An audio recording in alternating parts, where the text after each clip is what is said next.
உன் கணவனுடைய மனதை பார்த்தேன். ஒரு விஷயத்துல பிடிவாதமான நிலைகள்ல இருக்கிறார். அவர் மனம் இறங்கி விட்டா உன் மகளுடைய மனமும் இறங்கிடும். அந்த பிள்ளைகிட்ட நீ பேசுனியா? ஆனா நான் பேசினேன்.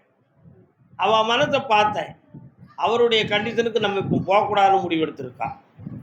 ஆனா அவ எடுத்த எடுப்புக்கு பிரிந்திருக்கிறது தான் நல்லதுன்னு அவன் முடிவு எடுத்தாலும் பக்கத்துல இருந்தா நல்லா இருக்குமென்னு நீ நினைக்கிற. ஆனா பிரிஞ்சு வரணும்னு நீ சிந்திக்கிறியே, அந்த ஒரு விஷயத்துல தான் இங்க புள்ளி வைக்க வேண்டியிருக்கு.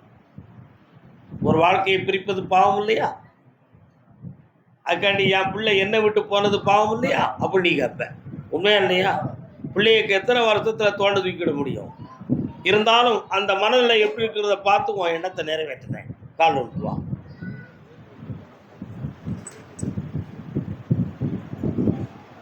எண்ணிலாரும் தவத்தோன்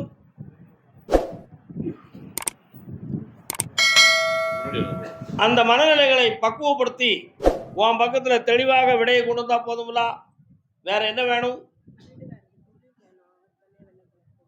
அந்த தொழிலை ஆரம்பிக்கிறதுக்கு இன்னும் 20 நாள் டைம் இருக்கு. இவ்வளவு நாள் சோதனை கடந்தாச்சு. தொடங்கிக்கலாம். வியாபாரத்தை வெற்றி ஆக்கி தரேன். நல்லா யாருக்கு தான் வச்சுக்கா. அடுத்து வரும்பொழுது உடல்நிலை நல்லா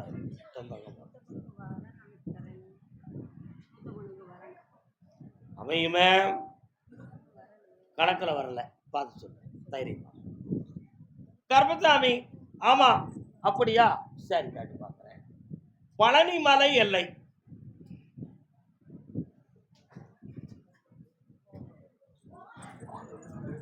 ஏ அப்பா, நிறைய வந்திருக்கா. பழனி மலை முருகா, பழனி திருக்குமரா, பழம் ஒன்று எந்தனுக்குத்தான், ஞான பழம் ஒன்று எந்தனுக்குத்தான். பொம்பளை பிள்ளைய பத்தி யாரும் கேள்வி வச்சிருக்கீங்க? இளமை நில்லாது யாக்கை,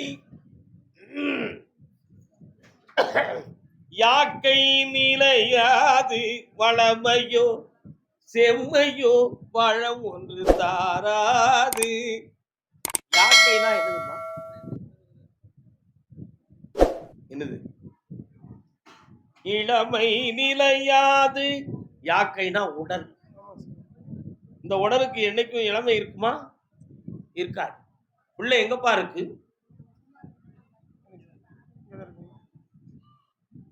இது யாரு? என்ன செய்து இவளுக்கு? நீங்க கொஞ்சம் விலகி இருக்கலாமே. நீ கொஞ்சம் காலில் வந்துட்டு வரலாமே.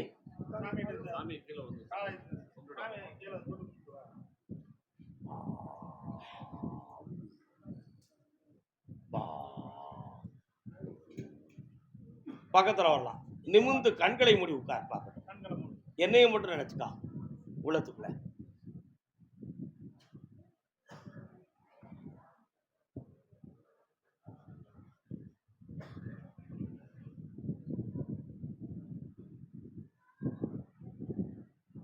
சரி, கால் வந்துட்டு வரலாம்.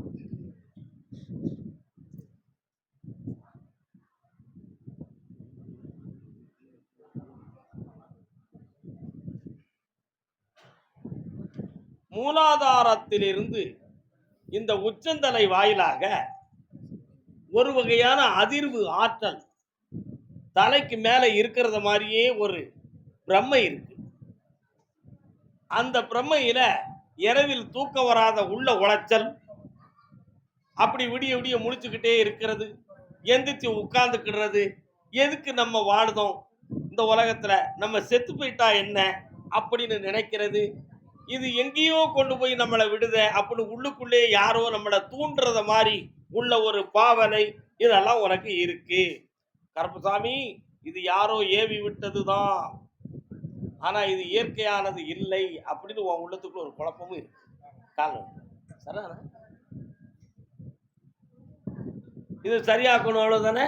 சரியாக்கிடுவோம். பெரிய விஷயமா? கொஞ்ச நேரம் கண்ண மூடி உட்காந்துக்கா.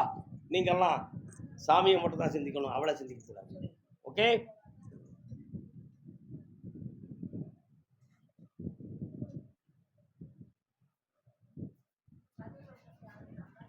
கண்ண முடிக்காமா கொஞ்ச நேரம்.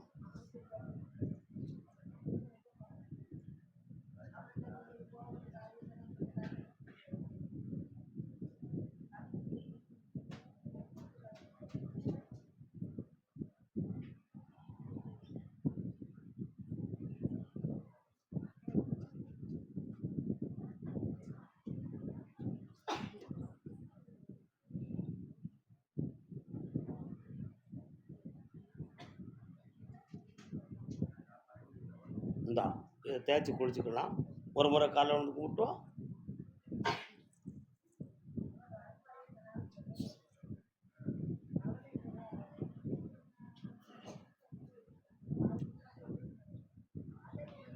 மடியில் வச்சுக்காங்க. என்னை நினச்சிக்கிறத சாப்பிடு. இன்னையிலிருந்து உன்னுடைய மனநிலைகள் மாறி போயிடும். கொடி சுவாதிஷ்டானம்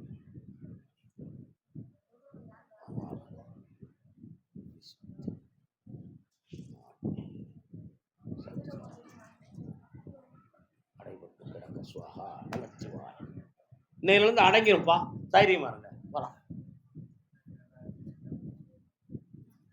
இன்னைக்கு இந்த ஒரு கேள்விக்கு தான் வேட.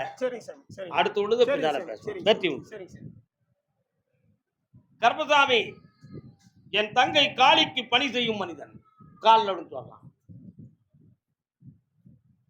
கொடுவாளை ஏந்தி கொடுப்பான்.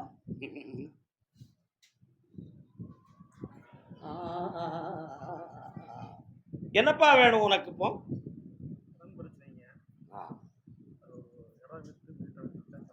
கொஞ்சம் காலில் விழுந்துக்கலாம்.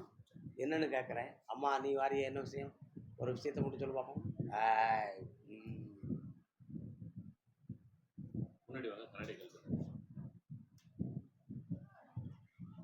ஆத்தா செய்வன வீவன கோளாறு ஒன்றும் இல்லைன்ட்டா. ஆனா இப்போ காலங்கள் போதாது. இதற்கு முன்னால் கை கொடுத்த தேவதை கொஞ்சம் விலகி நிற்பதாக உள் மனதுக்குள்ள ஒரு கவலை. அவ என்னைக்கும் அந்த துணையை கொடுக்க வைக்கிறேன். இன்னும் 6 மாதத்துல உன்னுடைய கடன்ல பாதியை நான் தீர்த்து தரேன். எந்த பாதையில பணம் வருதுன்னு உனக்கே தெரியாது. அந்த உதவியை நான் செய்வேன். கால் விட்டுருவான்.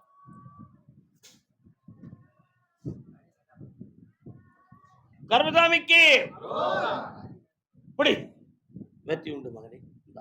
செல்வாக்கா இருக்கலாம். இந்த காசு பல கோடியா மலரும். அதே பழனி மாமலை தலைவன் தலைவி கணவன் மனைவி கட்டழகு தங்க மகள் திருநாளோ.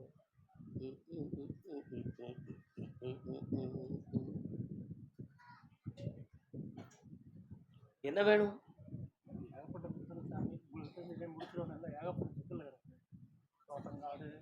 அப்பா நான் சொல்றதெல்லாம் கேட்டுக்கோ.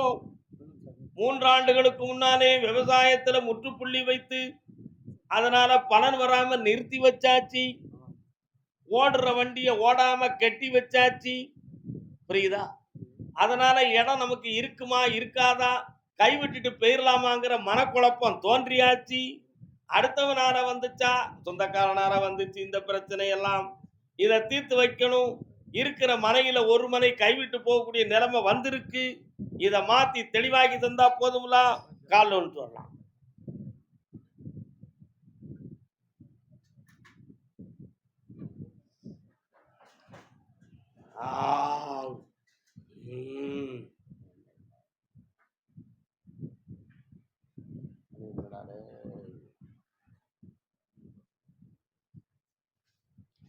அதனால இது ஒரு மாய மாந்திரிகத்தாலான ஒரு தடை. இந்த தடங்கல்களை நீக்கி உங்களை செம்மையா வாழ வைக்கக்கூடிய நேரம் வந்தாச்சு. ஆனா உன் இடத்து தோட்டத்துக்குள்ள போய் பார்த்தேன். அந்த மேற்கு மூலையில வடபால்ல நிலமே கொஞ்சம் வெடிச்சது மாதிரி இருக்கு. பார்த்திருக்கியா நீ? ஒரு பக்கம் வெடிச்சது மாதிரி இருக்கு. ஒரு சப்த உணர்வும் கேட்கு. அதுல என்ன இருக்குங்கிறத பார்த்து தெளிவு பண்ணி தரேன். கால் விட்டுருவான்.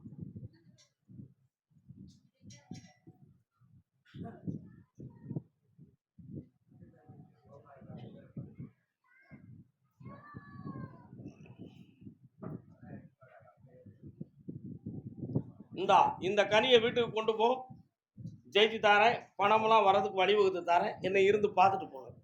ஆத்திரப்படக்கூடாது, பிறகு பேசலாம். நல்லா இரு மக்களே. அரியபுரம்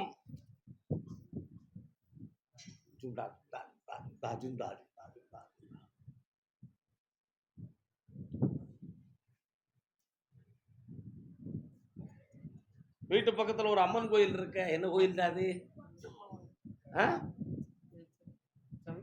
ஒரு அம்மன் கோயில் இருக்க.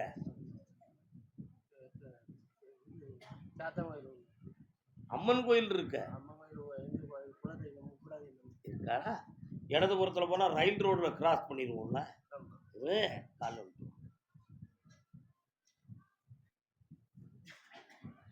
மனம் கனிந்தே நீ அருள் புரிவாய், திருமால் மருகா வடிவேல் முருகா.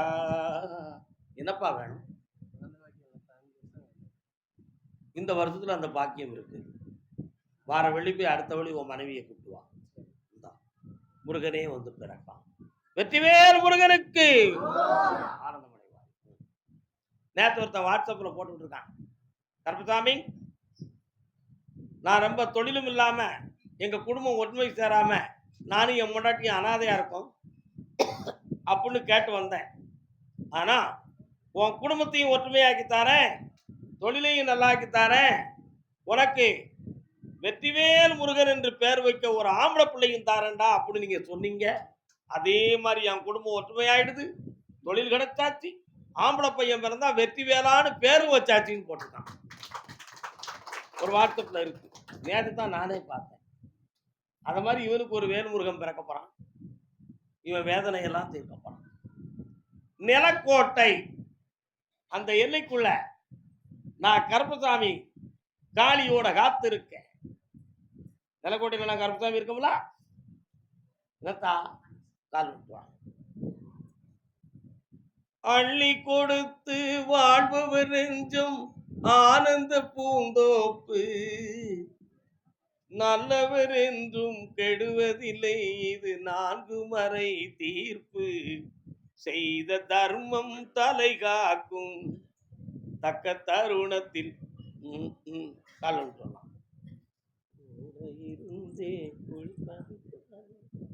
கொடுத்தது காத்து நிற்கும். வரலாம். நிறைய பேர்களுக்கு பண உதவி செஞ்சு வாழ வச்சிருக்க. ஆனா அவங்க வாங்கினவங்க எல்லாம் இப்போ உன்னை கண்டுக்கிடாம உன்னை வேதனைப்படுத்தி வச்சிருக்காங்க. இதனால நீ இப்ப கடன் பட்டிருக்க, வச்சிருக்க தொழிலை சரியா ஓட்ட முடியாத துன்பம் இருக்கு. ஆனா இதுல போலீஸ் வழக்குகள் வந்தா நம்ம பணமெல்லாம் கிடைச்சிருமா அப்படின்னு ஒரு எண்ணம் உன் உள்ளத்துல இருக்கு. அந்த வழிக்கு நம்ம போகணுமா? அந்த நிலைகளை நான் வெற்றியாக்கி உனக்கு வாங்கி தந்தா போதுங்களா? வேற என்ன வேணும்? கால் வந்துட்டு வா, முடிச்சிருவோம். கரெக்டா 3 மாதம் கால அவகாசத்துல முடிச்சிருவோம்.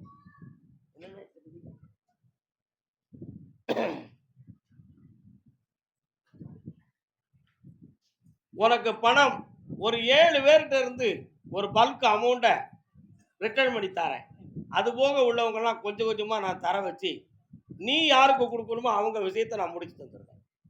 இதற்கிடையில உனக்கு தக்க துணையாக நின்று பணம் கொடுக்கறதுக்கு யாருமே இல்லை, எல்லாருமே கைவிட்டு போயிட்டாங்க. அதனால அதுக்கு தகுந்த ஒரு அன்பு பாசத்தையும் கொடுத்து அருமையான வாழ்க்கையும் சேர்த்து தாரேன், பணத்தை வாங்கி தாரேன். வேற என்ன வேணும்? எல்லா பிரச்சனையும் தீர்க்கிறேன். அப்படி இருந்து என்ன பார்த்துக்கா. நல்லா இருக்கு, நல்லா இருக்கு. அப்பா